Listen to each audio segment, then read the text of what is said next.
Hey Trinity, this is Pastor TJ. I wanted to come to you and just sort of help you understand how you can connect with us in the coming week for Holy Week.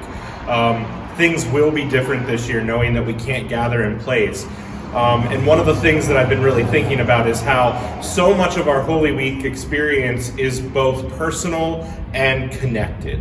So there's the part of our connection where we see an influx of people into our churches during this week, they know the importance of Easter. They know the importance of remembering Christ's sacrifice on Good Friday, their experiences with communion for Maundy Thursday, and their desire to be a part of that pomp and circumstance that'll happen this Sunday on Palm Sunday. And we see an influx in attendance, we see an influx in so many other things, and this year, we're not going to have that fellowship with one another. We're not going to see some of those people that we haven't seen for weeks or months, and so what do we do?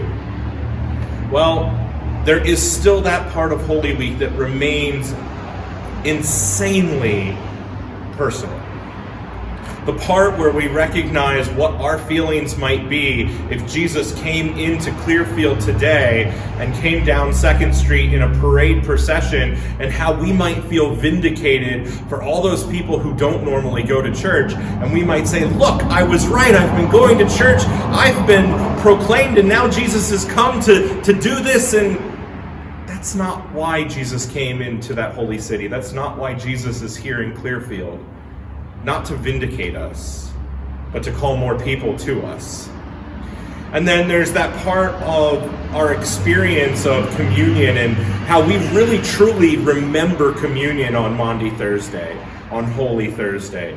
How it wasn't just, it was a normal meal where Jesus uses normal items for the time that he's at. Wine, which was a part of the Pentecost, or wine that was a part of that Passover tradition, and the unleavened bread that was a part of that Passover tradition. And these are normal items that Jesus used and remakes into something more special for us. When we gather virtually on Maundy Thursday, the bishop has now given us permission to do virtual communion. What that means is you as a family need to go out and make sure that you have bread or crackers for Maundy Thursday. You as a family can go out and get wine or get grape juice and use that on Maundy Thursday for your cup. And we will bless the elements as we go out online. And then at your tables at home, that blessing will go through our screens and through the participation of that worship service and make your elements as well blessed, that we might take communion in our homes still. Friday, I will put out a reading plan for us for Good Friday. I don't feel that there's much that I need to say on Good Friday to you, because the sacrifice of Jesus speaks so much better the words than I ever could. And so I will put a reading plan that allows us to read the story of Jesus' crucifixion in each gospel lesson. And I will give that to you so that you can read that on Good Friday. We will wait on Saturday, and we will arrive Sunday at Easter. A day that still will be of great celebration and of importance to our faith. We will wrestle with the idea of why did Christ have to die, and that wrestling of why Christ had to die because of my own sins and not because of others' sins as well. We will wrestle with the idea of why I pushed Christ to the cross. We will wrestle with the ideas of how we are all connected because we are all sinners, but yet we are all still here to celebrate God and to be redeemed and reclaimed and named the Church of Christ. So this week is going to be different, but this week is still going to be filled with celebration and with a holy aspect to it. So some things that you can help prepare for. I have seen pictures already of people who have taken pictures of Palm Sunday and other Bible verses that they have hanging in their homes. Continue to send those in so that I can use them as part of our Palm Sunday procession video that I will create for Sunday. But also, if you can make homemade palms out of pieces of paper, just shred thin sheets of paper. If you want to color them green, that's great.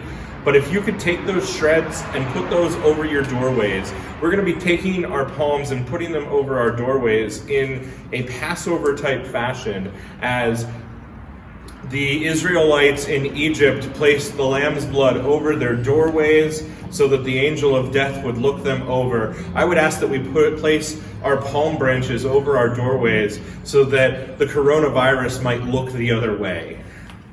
Or at least we might feel the protection of God, at least from it. I'm not trying to indicate that placing palms over your doorways is all that you need to do to stay safe from this virus. But I think that it can connect us to this story. It isn't safe for me to use the palm branches and pass those out. As we had indicated, there are some concerns about how long the virus might live on those leaves, as they are a living leaf at some point. And so it has been advised that we burn those for purposes of ashes and not pass those out. And so if you can make your palm branches out of paper, that is the best way that you can take part in that practice. Continue to send those videos in so that I can make that. Again, on Maundy Thursday, have your communion elements ready, whether that be grape juice, whether that be wine, whether that be some bread or crackers. You might want to also just use grapes for kids, which can be fun. But those elements will be used for our communion for Maundy Thursday, and it'll be a great way for you to be able to take hold of that meal and to celebrate that as a family this Holy Week. Good Friday, we'll have our reading plan, and you're good, and just have your Bibles ready for that. And if you don't have Bibles, I also will find a way to create links that'll take you directly to a website where you can read the story. Saturday, we'll wait together collectively. I'll probably still come to you with a video of hope, but we will be in waiting on Saturday. And then as we arrive at Sunday, we will be there victorious on Easter again. So that's our schedule. That's how you can connect with us.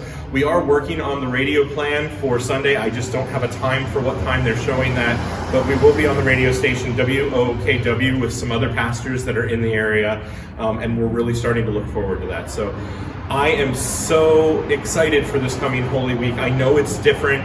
I know that could be frustrating to some of you that we're not able to be here, but it's not that we've forgotten God. It's not that we've forgotten Jesus. It's that we need to do what is best for people, and we need to protect one another while still holding on to that which is important to us, which is our faith. And so we will take that faith and we will move forward going forward. So I look forward to seeing you throughout this next Holy Week, and I cannot wait until we can gather together again. But until that time, this week is the week that we look to God, that we find the meaning of our faith, and we go forward. All right, Trinity, I'll see you soon.